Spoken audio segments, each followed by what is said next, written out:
mabilis na tulong, malasakit sa tao ni Mara Tamundong. Matulungin sa kapwa, lalo na sa seniors, kabataan, maghihirap, single parent at head of the family. Ito ang programang para sa inyo. Mara Tamundong, may malasakit sa inyo. Programang pangasa ay nandito na, mabilis na pagtulong ni Mara Tamundong. Malasakit sa tao, lagi sa kanyang puso. Seniors, kabataan, hindi pababayaan. Maghihirap, single parent at head of family, makakaasa kayo ng tunay na serbisyo. Walang alinlangan ng pagtulong sa bayan, maka-Diyos, maka-tao, makamasang totoo. Mga proyektong gawa na nagmula sa kanyang puso, di mapapagod si Mara. Magandang araw sa ating mga kabayan mula Luzon, Visayas at Mindanao at siyempre sa ating mga kabayang OFWs and immigrants.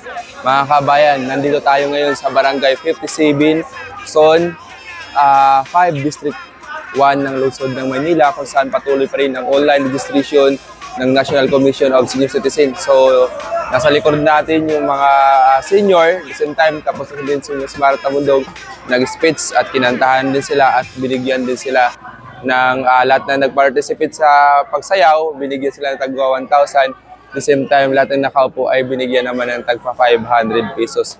Ay galing naman sa pondo ni Ms. Mara Tamundong, galing sa bulsa niya.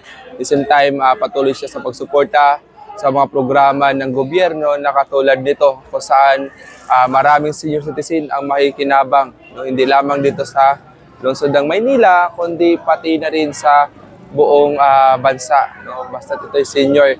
Kaya sa lahat ng gusto mag-register sa National Commission of Senior Citizen, search lamang mga kabayan yung National Commission of Senior Citizen para kayo mag-register. No? Pwede rin po kayo mag-register sa inyong sarili kung kaya nyo naman o kaya magpatulong sa inyong mga anak.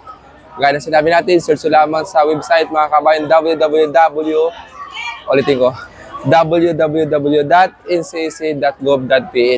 para naman ma-monitor kayo. Ang kailangan kasi ma-register ng tama at para mabasa rin ng tama at dapat sagutin nyo ng tama lahat ng mga katanungan na nandun para naman madali na lang matugunan ng tulong kung kayo ay nangangailangan ng tulong galing sa national government. Kung ano ba yung mga maintenance sa gamot. Again, yung National Commission of Senior Citizen, ito po ay under of office the President at ito ay nabuo mga kabayan ni Atty. Franklin Quijano bilang chairperson ng National Commission of Senior Citizen nung last administration, pero dahil sa pandemic hindi ito nag-work at hindi rin ito napunduhan.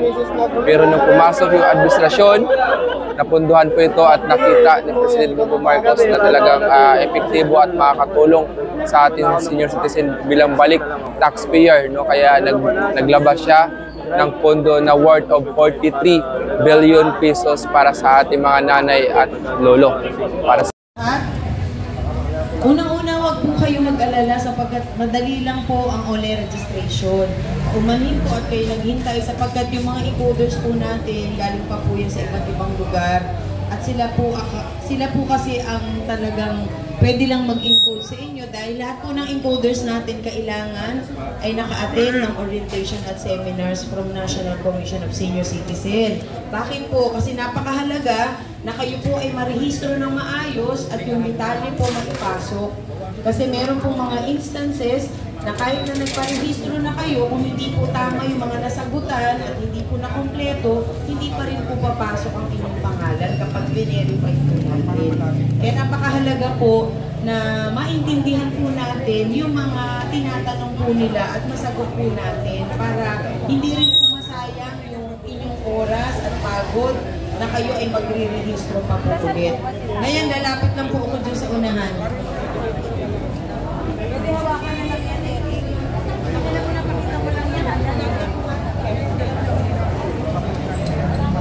Ano lang po yan, interview lang ng konting information kasi una po ako si Mara Tamundong, isang senior citizen advocate from San Andres, Bukid, Maynila ng District 5. Ako po ay nagbigyan ng full authority para magampanan po ang OLE registration ng mga senior citizen.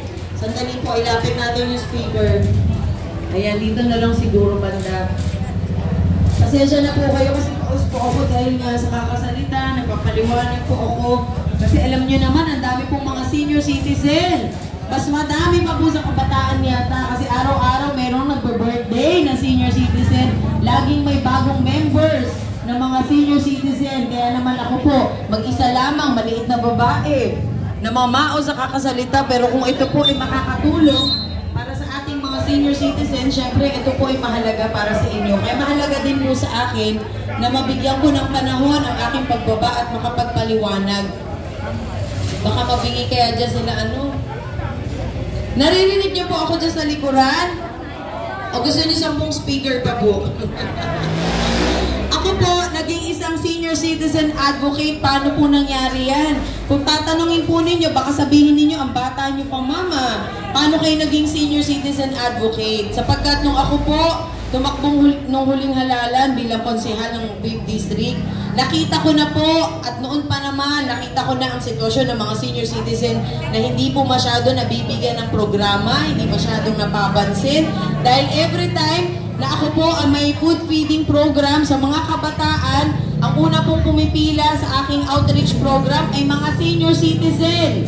So nagtaka po ako dahil ang dala-dala ko bola, meron akong dalang Jollibee, nagpapalaro, may kasama akong dancer, may magician. Pero bakit po kaya mga senior citizen ang pumipila kapag nakita na po ako? Sapagkat nung kinausap ko po ang senior citizen, ang sabi po sa akin ng senior, "Ma'am, pasensya na kayo. Kaya nandito po ako sa inyong likuran dahil gusto ko po makahingi ng bola at ng Jollibee kasi birthday po ng aking apo. Dahil wala naman po akong pera, wala naman po akong trabaho, at least kung makakahingi po ako sa inyo, baka naman meron ako maibigay at papasaya ko yung aking apo."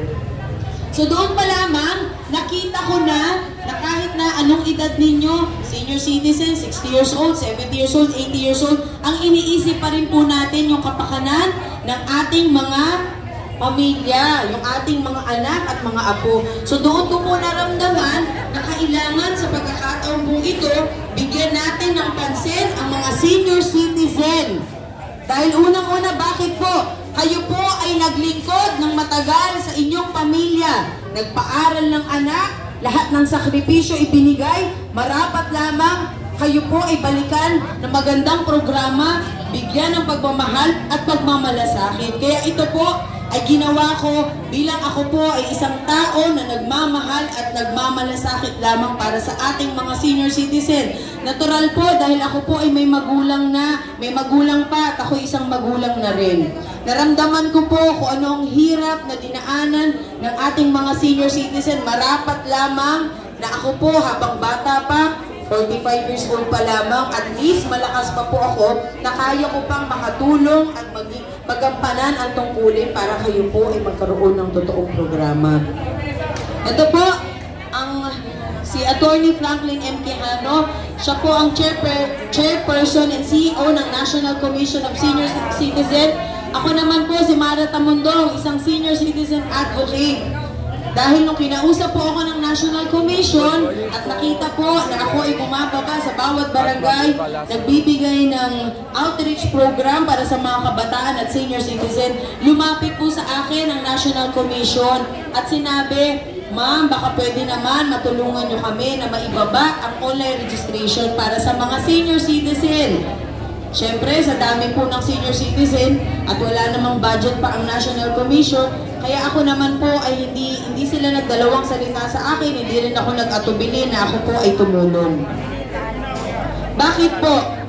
Kasi ayoko na pong mahirapan ang mga senior citizen. Ayoko na po na kayo ay magmamakaawa pa para sa inyong programa at sa inyong benepisyo. Kaya ito pong National Commission of Senior Citizen ay isang tahanan ng mga senior citizen na marapat po na yakapin po ninyo dahil syempre every time kayo po ay nagkakaproblema, lagi nyo pong iniisip, naku, saan ba ako lalapit? Kapag wala akong mapuntahan sa barangay, pupunta sa DSWD, sa DOH, kaya ng National Commission of Senior Citizen ay inyo pong tahanan at sariling ahensya. At dapat po malaman ninyo kung ano po ba ang mga programa na ibibigay po sa inyo ng National Commission of Senior Citizen. Ano po ang unang gustong gawin ng National Commission of Senior Citizen? magkaroon ng database ang mga senior citizen para hindi lahat ng ayuda, hindi lahat ng benepisyo, pipirma si nanay, pipirma si tatay, pipirma si lolo at lola, pipila ng walang katapusan, hada merong ibibigay, pipila na naman. At least, kung meron po kayong database sa National Commission of Senior Citizen, unang-una, malalaman po natin kung gaano karami ang senior citizen na dapat tulungan. At ano po ang pangangailangan ng mga senior citizen pagdating sa kanilang health, pagdating sa kanilang gamot, at ano po ba ang mga benepisyo na maibibigay po sa inyo.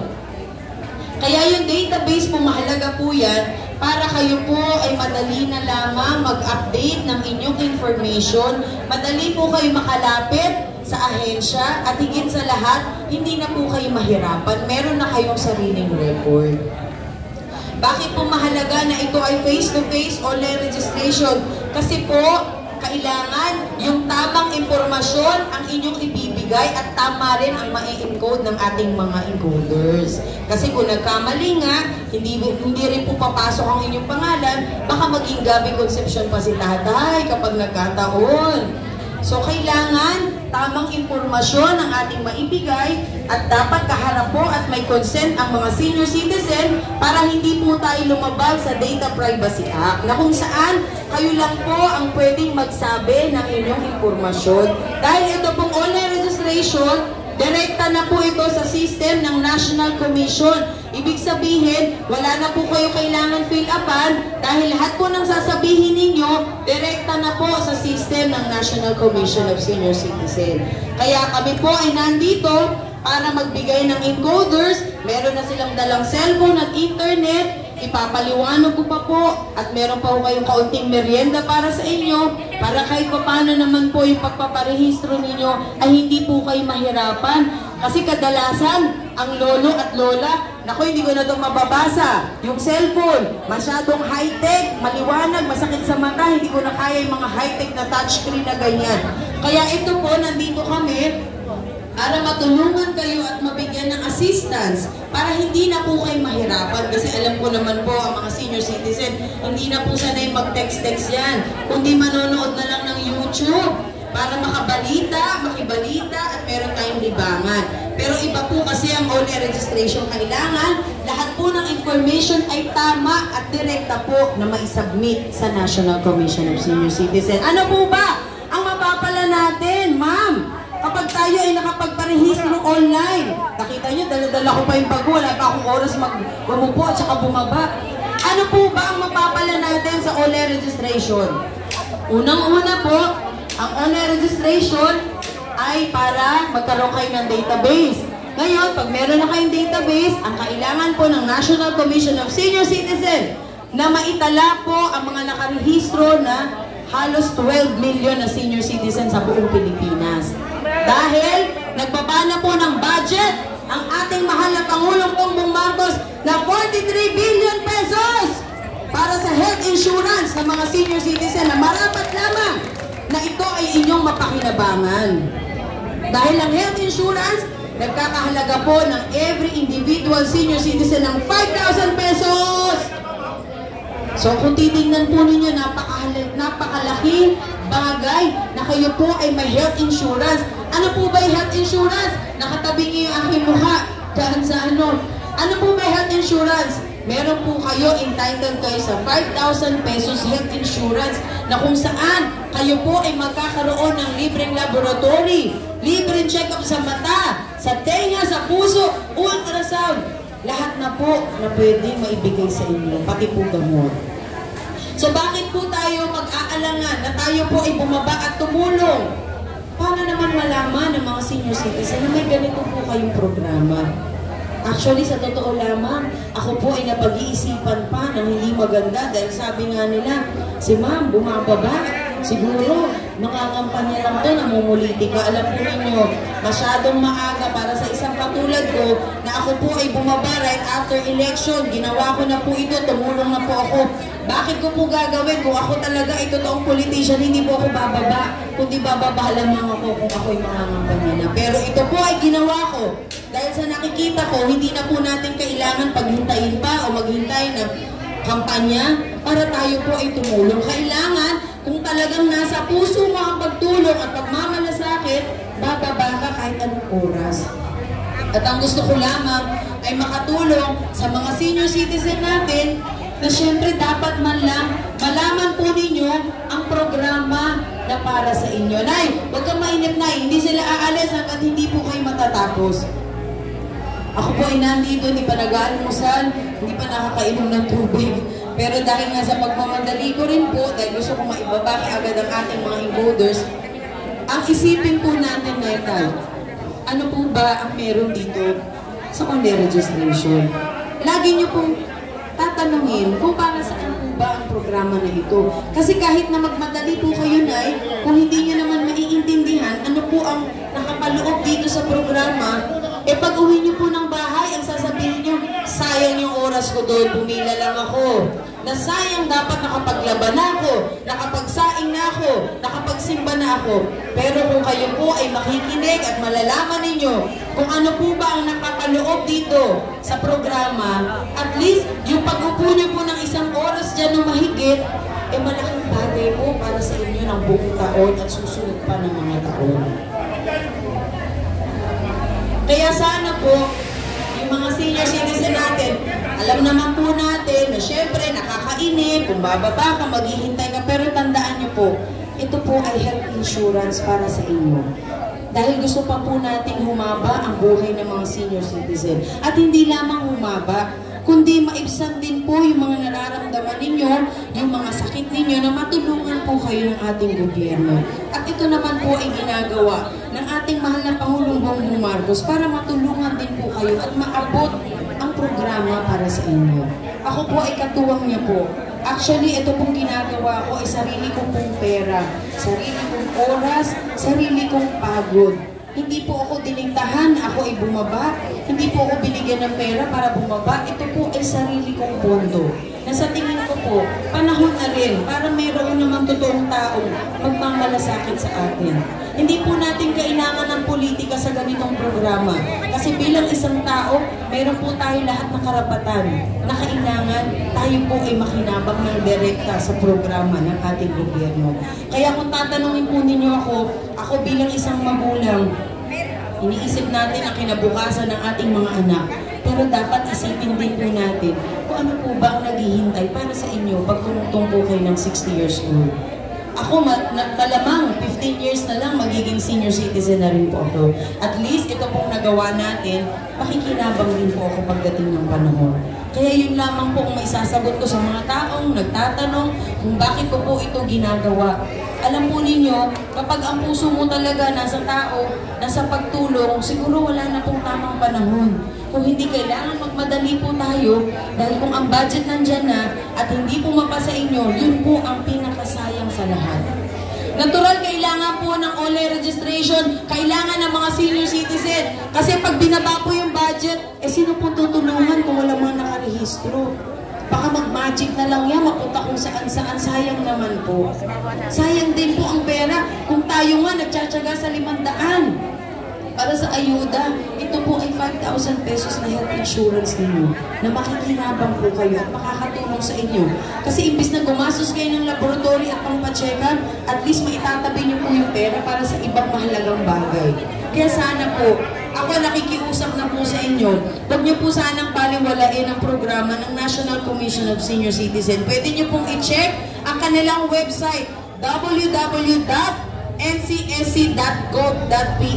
na kung saan dito po makikita ninyo kung ano po yung update na may programa para sa ating mga senior citizen. I-click nyo lang po yan sa Google, tignan nyo po yung website nila, and then maiintindihan nyo po kung ano yung mga tulong na ibinababa sa inyo. Marapat lamang at dapat tumulong ang bawat barangay na ito po ay malaman ng mga senior citizen natin. Huwag lang po tayo magmarites sa politika.